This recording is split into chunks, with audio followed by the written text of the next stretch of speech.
তো এবার আমরা হচ্ছে টাইম ইন্টেলিজেন্সের আরেকটা গুরুত্বপূর্ণ জিনিস, সেটা হচ্ছে মানে টাইম ইন্টেলিজেন্স দিয়ে আমরা আসলে যেটা করতে পারি ইয়ার ওভার ইয়ার, অর্থাৎ এই যে আমরা যে টোটাল সেলস এবং প্রিভিয়াস ইয়ার যে সেলসটা আছে, এটার যে ডিফারেন্সটা আছে এটাকে বলা হয় ইয়ার ওভার ইয়ার। অর্থাৎ তো আমরা গত বছরের তুলনায় এবছর কতটুকু বেশি সেল করতে পারছি এটা যদি চাই বের করতে, তাহলে আমরা এই ফর্মুলাটা ইউজ করব। তো সেটার জন্য আমরা যেটা করতে পারি, এখন আমাদের ফর্মুলাতে চলে যেতে হবে, মিজারে ক্লিক করে আমরা হচ্ছে এটাকে বলা হয় Y O Y, that means year over year, year over, ওকে।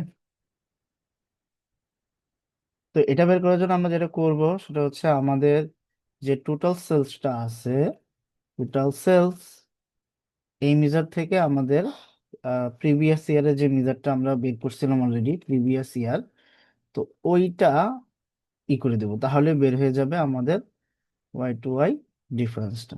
এটা দেখা যাচ্ছে এই ডিফারেন্সটা পজিটিভ নেগেটিভ হইতে পারে, কারণ হচ্ছে ইয়ার ওভার ইয়ার ডিফারেন্সটা নেগেটিভ হইতেই পারে, কোনো বছর বেশি কোনো বছর কম, তাই না?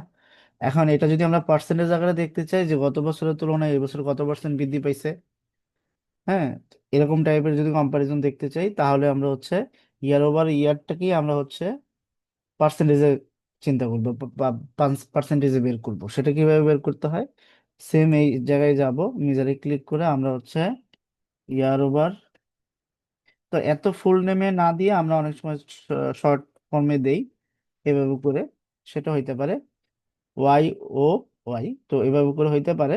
তা আমরা অলরেডি আমরা যেটা বের করছি আমরা আগেরটাকে কাজে লাগাতে পারি, অর্থাৎ আগের ইয়ার ওভার ইয়ার যেটা অলরেডি আমরা বের করছি, যদি আমরা এটা বের না করতাম তাহলে আমাদের আগের যে ফর্মুলাটা লিখছি সেটা লিখে দেন ডিভাইড ফর্মুলাটা ইউজ করতাম। এখন আমরা চাইলে ডিভাইড ফর্মুলাটা ইউজ করতে পারি। আহ এইখানে এইটা কমা কোনটা দিয়ে ভাগ করব, আমরা হচ্ছে প্রিভিয়াস ইয়ার সেলস যে অ্যামাউন্টটা আছে সেটা দিয়ে ভাগ করব। এখানে কেন আমি ডিভাইড ফাংশনটা দিইনি বা ডিভাইড সাইনটা দিইনি, কারণ আমি অলরেডি, সরি, ডিভাইডের যে স্লেশ যেটা ছিল ওইটা ইউজ করিনি, কারণ হচ্ছে আমি ডিভাইড ফর্মুলাটা ইউজ করছি। যদি আমি ফর্মুলা ইউজ না করতাম তাহলে আমি স্লেশ দিয়ে রাখতাম, ডিভাইডের যে স্লেশটা ওইটা।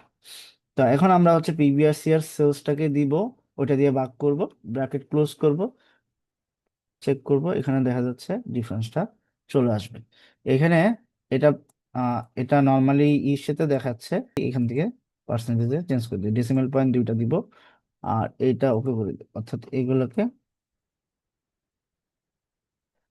ওকে করে দিলাম। এখন দেখা যাচ্ছে যে অ্যাকচুয়াল ডিফারেন্সটা এটা, তো এইটাতে দেখা যাচ্ছে এই বছরের তুলনায়, মানে গত বছরের তুলনায় এই বছর প্রায় 71% বৃদ্ধি পেয়েছে।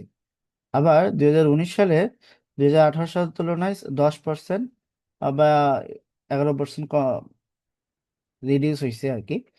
আর 2020 সালে যেটা হয়েছে সেটা দেখা যাচ্ছে প্রায় 82% কম হয়েছে আগের বছরের তুলনায়।